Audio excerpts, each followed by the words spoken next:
नमस्कार दोस्तों, स्वागत है आपका हमारे YouTube चैनल कर्मा में। तो इसके पहले अगर आपने हमारे चैनल को सब्सक्राइब नहीं किया है तो चैनल को सब्सक्राइब अवश्य कीजिएगा। चलिए शुरू करते हैं। गीता में भगवान श्री कृष्ण ने रणभूमि में अर्जुन को जो ज्ञान दिया था वह गीता में बताया गया है। गीता में कुल 18 अध्याय है और उन सभी का अपना अलग अलग महत्व है।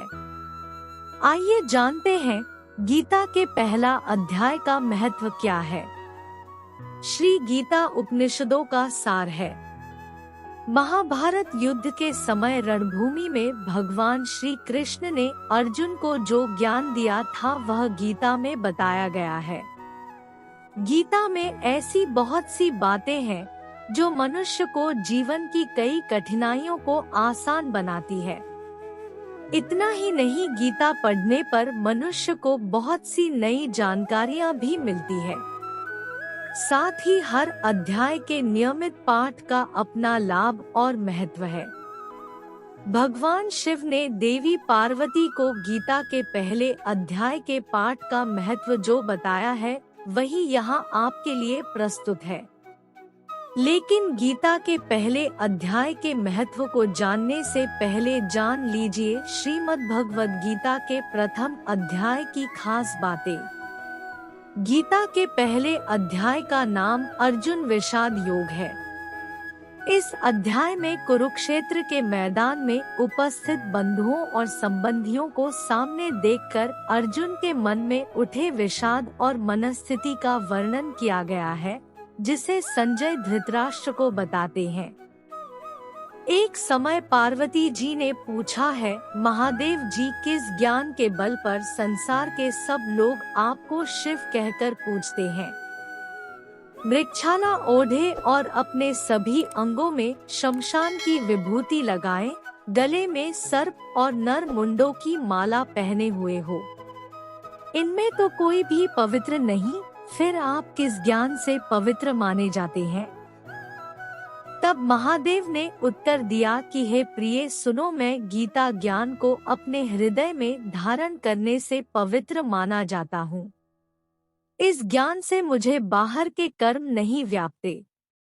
तब पार्वती जी ने कहा कि हे भगवान, जिस गीता ज्ञान की आप ऐसी स्तुति करते हैं उसके श्रवण करने से कोई कृतार्थ भी हुआ है? महादेव ने उत्तर देते हुए कहा कि इस ज्ञान को सुनकर बहुत से जीव कृतार्थ हुए हैं और आगे भी होंगे। मैं तुम्हें एक पुरातन कथा कहता हूँ, तुम सुनो। एक समय पाताल लोक में शेषनाग की शैया पर श्री नारायण जी नैन मूंद कर आनंद में मग्न थे। उस वक्त भगवान के चरण दबाते हुए लक्ष्मी जी ने पूछा, हे प्रभु, निद्रा और आलस्य तो उन पुरुषों को व्यापता है जो जीव तामसी होते हैं, फिर आप तो तीनों गुणों से अतीत हो। आप तो वासुदेव हो, आप जो नेत्र मूंद रहे हो, इससे मुझके बड़ा आश्चर्य है। नारायण जी ने उत्तर देते हुए कहा, हे लक्ष्मी, मुझको निद्रा आलस्य नहीं व्यापता। एक शब्द रूप जो भगवद गीता है उसमें जो ज्ञान है उसके आकार रूप है। यह गीता शब्द रूप अवतार है।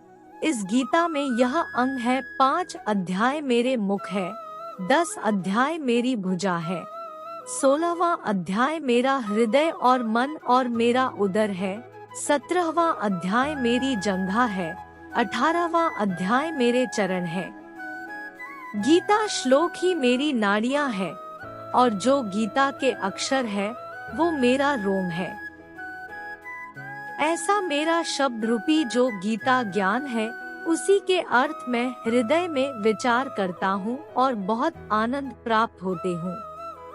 लक्ष्मी जी बोली है, श्री नारायण जी, जब श्री गीता जी का इतना ज्ञान है तो उसको सुनकर कोई जीव कृतार्थ भी हुआ है, सो मुझसे कहो। तब श्री नारायण ने कहा, हे लक्ष्मी, गीता ज्ञान को सुनकर बहुत से जीव कृतार्थ हुए हैं। एक व्यक्ति था जो चांडालों के कर्म करता था और तेल नमक का व्यापार करता था। उसने एक बकरी पाली। एक दिन वह बकरी चराने के लिए वन में गया और वृक्ष से पत्ते तोड़ने लगा। वहां उसे एक सांप से डंस लिया, जिससे वह तुरंत मर गया।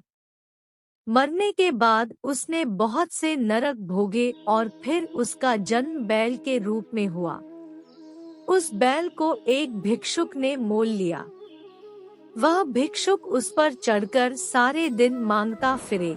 जो कुछ भिक्षा मांगकर लाता वह उसे अपने परिवार के साथ मिलकर खाता और वो बैल सारी रात द्वार पर खड़ा रहता। उसके खाने पीने का भी कोई ख्याल नहीं करता था और सुबह होते ही बैल पर चढ़कर फिर मांगने निकल जाता।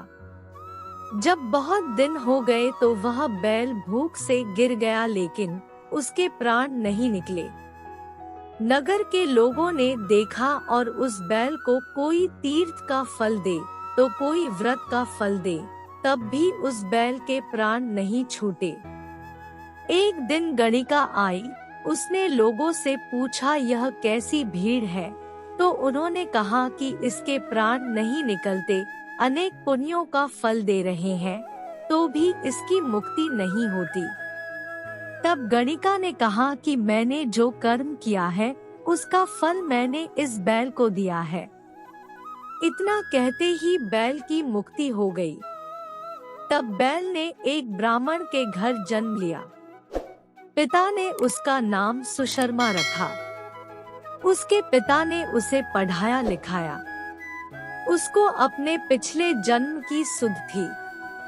उसने एक दिन मन में विचार किया, जिस गणिका ने मुझे बैल की योनि से छुड़ाया था उसका दर्शन करूं। विप्र चलते चलते गणिका के घर गया और कहा, आप मुझे पहचानती हैं? गणिका ने कहा, मैं नहीं जानती, तुम कौन हो?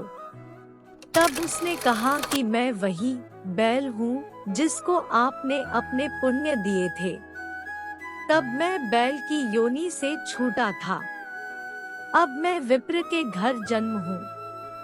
आप अपना पुण्य बताएं।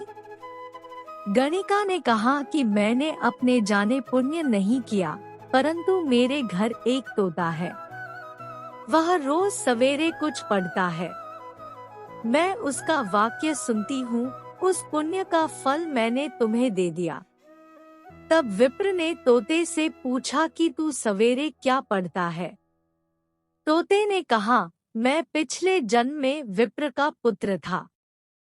मेरे पिता ने मुझे गीता के पहले अध्याय का पाठ सुनाया करते थे। एक दिन मैंने गुरु से कहा कि मुझको आपने क्या पढ़ाया है?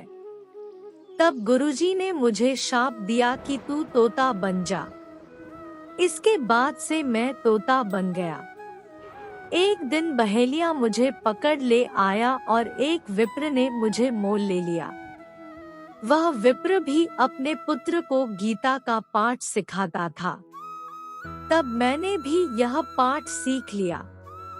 उसी दिन विप्र के घर में चोर घुस गए।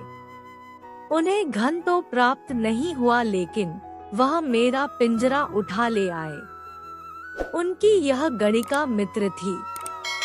वह मुझे उसके पास ले आए। सो मैं नित्य प्रात गीताजी के पहले अध्याय का पाठ करत हूँ, जिसे यह गणिका सुनती है। पर इस गणिका को समझ में नहीं आती। जो मैं पढ़ता हूँ वही इस गणिका ने तेरे निमित्त दिया था। वह श्री गीताजी के पहले अध्याय का फल था।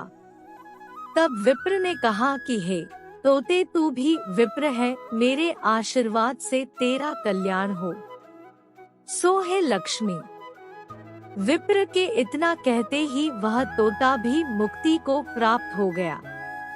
तब गणिका ने बुरे कर्म छोड़ भले कर्म ग्रहण किए और नित्य स्नान करके श्री गीताजी के प्रथम अध्याय का पाठ करना शुरू कर दिया, जिससे उसकी भी मुक्ति हो गई। तो दोस्तों, अगर आपको हमारी वीडियो पसंद आती है तो चैनल को सब्सक्राइब अवश्य करें ताकि आपके लिए ऐसी ही वीडियो लाते रहे। धन्यवाद।